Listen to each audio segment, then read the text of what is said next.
Tuloy-tuloy ang pagbuhos ng mga intriga. Thankful talaga ako na talagang ang sarap ng buhay talaga, na lahat na lang yata binigay na yata sa akin.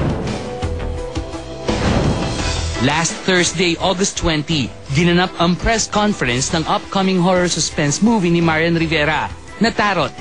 Isang tarot reader ang role ni Marian sa nasabing pelikula. Pero nagawa na ba ni Marian na magpahula? Hindi pa. Pero may mga nanguhula na may nagsasabi sa akin, magaganda naman. So hanggang doon na lang, pero ako mismo pupunta sa manghula, parang hindi ko yata kayang gawin yun. After the press con, isang bonggang birthday party ang ibinigay ng Regal matriarch na si Mother Lily Monteverde para kay Marian.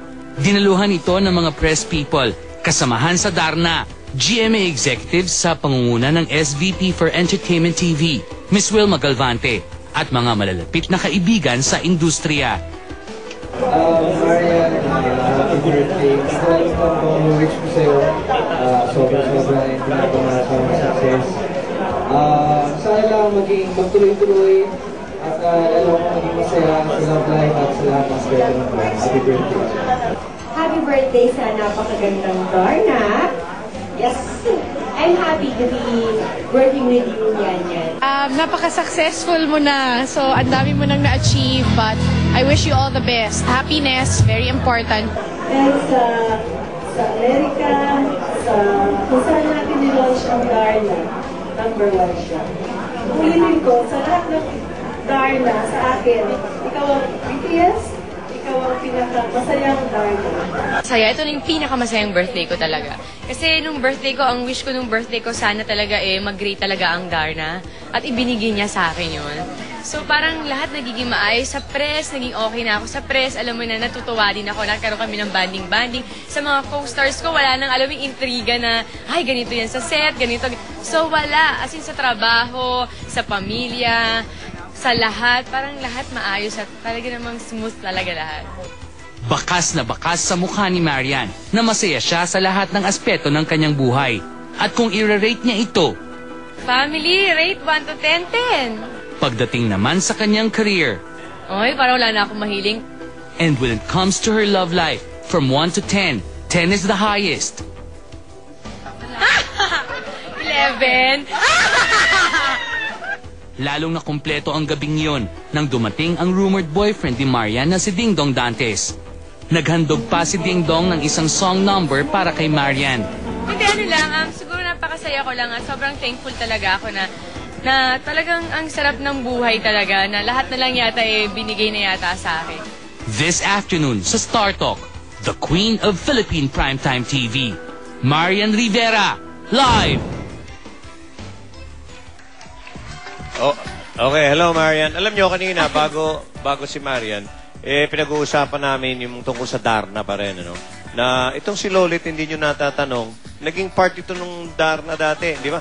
Hindi, may mga babaeng lawin, babaeng tuod. Ano ako? Babaeng sahod. ito yung babaeng sahod. Sumasahod talaga? Sumasahod. Okay.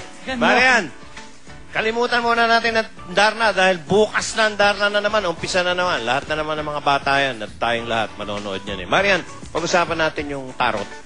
Tarot, mga kaibigan, nung nandun ka yan, di ba? Yung Regal Presscon. Nung sa Saturday, Sunday? Hindi. Biyernes, no? Hindi.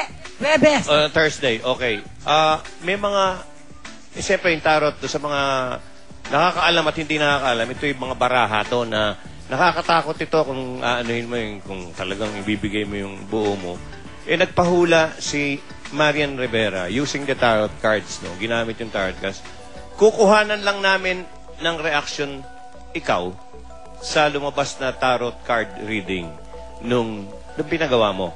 Panoorin mo to, Marian. So, maraming komplikasyon, hindi ko pwede talagang kalikulan. Kung bakit po dumating sa iyo yung mga bagay na ito, siguro, kung bakit dumating yung blessing sa iyo more, dahil dito sa mga obligasyon na nakapilas sa iyo. Ay, huwag daw masyadong mag-travel muna. This year, like out of the country. This year. O visit Philippines daw muna. Masyado kang busy ngayon. Ayun, marami ka raw mga obligasyon na dapat munang gawin, Marian? Anong mga Ay, reaction mo? hindi naman obligasyon. Kasi, sige, paano ko ba sasabihin? Parang, mahilig ako mag-ampon. Oo, kasi yung mga pamangkin ko na hindi naman pinapabayaan, medyo hindi lang naasikaso, parang kinukuha ko na lang para ako na lang yung mag-alaga o lola ko na lang yung mag-alaga tapos pag-aralin ko. Yun siguro yung obligasyon kasi sa pamilya, ang lola ko maayos ang buhay, mama ko ganun din, ang papa ko ganun din, wala naman akong kapatid. So siguro dahil dun sa mga pamangkin ko. May mga unahin muna. Okay. Pamangkin mo kanino? Sa pinsan ko. Na nasa Spain. Kaya narinig mo, Lolit, may isa pa na huwag muna daw siya magbabiyahe. Oo nga. Paalis yan naman ako doon. Di ba pupunta kang Japan? Oo nga Alam mo, ang problema dyan sa mga tarot-tarot na ganyan, hindi sinasabi hanggang kailan. Basta wag. Kung hindi mo na siya makita uli. Para i-promote ang Darna. Oo nga po, siguro ako din sabi ko dun sa nagtatarot paano yan artista ako, hindi pwedeng hindi ako magta-travel. Siguro ang tarot parang parang binibigyan ka lang ng idea, pero nasa tao pa rin yan at nasa pagdadasal pa rin yan para maging ligtas ka. Doon ako naniniwala. Ito pa, hindi pa tayo tapos. Ito yung mga chismoso. Ito pa yung mga hula kay Marian. Panoorin natin. Ayan pa. Ito, more blessing, like business na pwedeng pinapatayo na mukha naman magiging success talaga. 7 stars ang nandun.